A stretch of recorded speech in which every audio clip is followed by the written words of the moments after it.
It's another cold winter morning. A bundled mass of people of everyday lives trudge towards a new day. The crush, the crowds, all so routine, so ordinary, and so unsuspecting.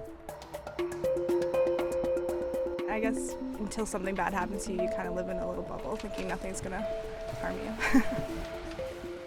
GO Transit is the largest regional transit company in Canada, moving nearly 300,000 people every day. But now more than ever, it's operating with a new sense of vulnerability, a chilling realization that it could be a prime target for terror. It's an open transportation system. We can't put up barriers, metal detectors. Security is a top priority, and there is much more surveillance than GO is willing to share publicly. But there's no denying the threats are now more shadowy, more difficult to track. The Via Rail terror plot proved how much.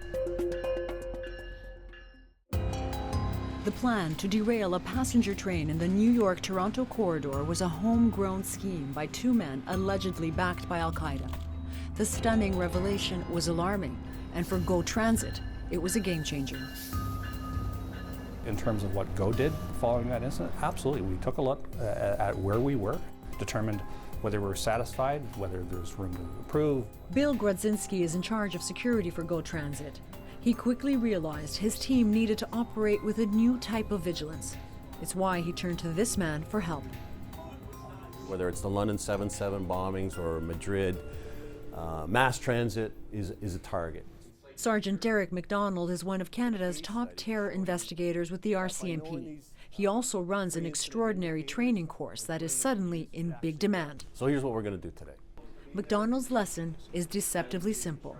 I'm actually asking them to think like a cop and think like a terrorist. Given the world events, you'd have to be naive to think that Canada is not a target. MacDonald sets the scene with a disturbing police video that includes footage of a man scoping out a downtown bank tower. He could have been an Al-Qaeda terrorist on pre-operational surveillance.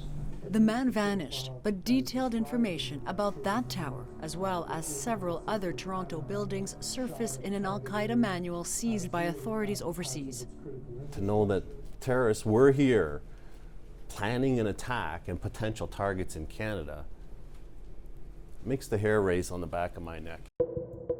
That was a decade ago. Since then, the Toronto 18 plot to blow up several Canadian landmarks was foiled, and there have been many more reported incidents of suspicious behavior, including last year at Toronto's Billy Bishop Airport. Police arrested this man, who stashed a gun in an airport washroom in what may have been a terrorist dry run. Police also seized a stash of weapons and bogus security uniforms from his home. They're not as newsworthy. But I think incidents like the Billy Bishop one from last year happen more often than people would care to know. How often? I don't have an exact number for you, and I probably wouldn't give it to you anyways. What MacDonald does freely admit is a new state of alert is emerging. In the last few months alone, bank towers, Toronto's Union Station, the Royal York Hotel, the Air Canada Centre, the CN Tower, and now GO have all turned to his elite team to help arm themselves against a threat no one can afford to ignore. And he's leaving it up to them to figure out the best way to stop it. Your job is to devise a plot that will cause terror at your work site. The thinking is, if anybody can identify the weak spots, people in charge of security can best of all. So you're looking for immediate exposure, maximum death and destruction. You're trying not to get caught. Any questions? The exercise begins. The group breaks into 3 terror cells. One will plan a suicide attack. Well, we need to judge the best times. The other has to plant a bomb. Just walk in, drop a bag, couple of bags. The third group has to hide explosives in a vehicle. Okay, so target. So are we okay with Bay Street? They have to plan everything from how to recruit members to how to get their hands on explosives, and above all, how to avoid detection. A lot of deliveries go through Union Station, right at the front door at Bay Street. There's always a delivery truck there, and you never see anybody being questioned. And you're going to use your truck as the device. Like RCMP Constable Param Dillon is one of the facilitators. I'm just trying to turn their minds to surveillance, counter-surveillance, training, funding. How are you going to put this together? And really, they're finding it quite difficult. And it's not an easy project in itself in trying to put a terrorist plot together. And that's the point of this. A terrorist plot takes time and leaves tracks behind. If GO Transit is a target, they're going to be looking for people possibly taking photographs and video of the tracks of the commuter population coming in and out of the buildings. And somebody calls in and asks for how many trains run through this point at this time of day. That's not a normal question for a person of the public. Each incident may seem innocuous on its own, but viewed from a different lens can reveal something a lot more sinister. All right, group one, other than the scribe, someone come up and go over your plot and... A mere 30 minutes later, the first revealing look at a potential security gap. Disrupt the core. The first group chose GO's terminal at Toronto's jammed Union Station to launch a suicide attack. The disguise is plausible. We'd be like a construction worker, so what we'd have to do is just go to a site when they go for break or whatever, get one of the IDs and forge it. We can do it. So is the backup plan to get past security. If it's a group of guys, all you have to do, see a girl, say excuse me or whatever, hop blonde, whatever, walk by real quick, guys get distracted. There's only one big flaw. One thing that is almost always done is you need to do a dry run with your explosive.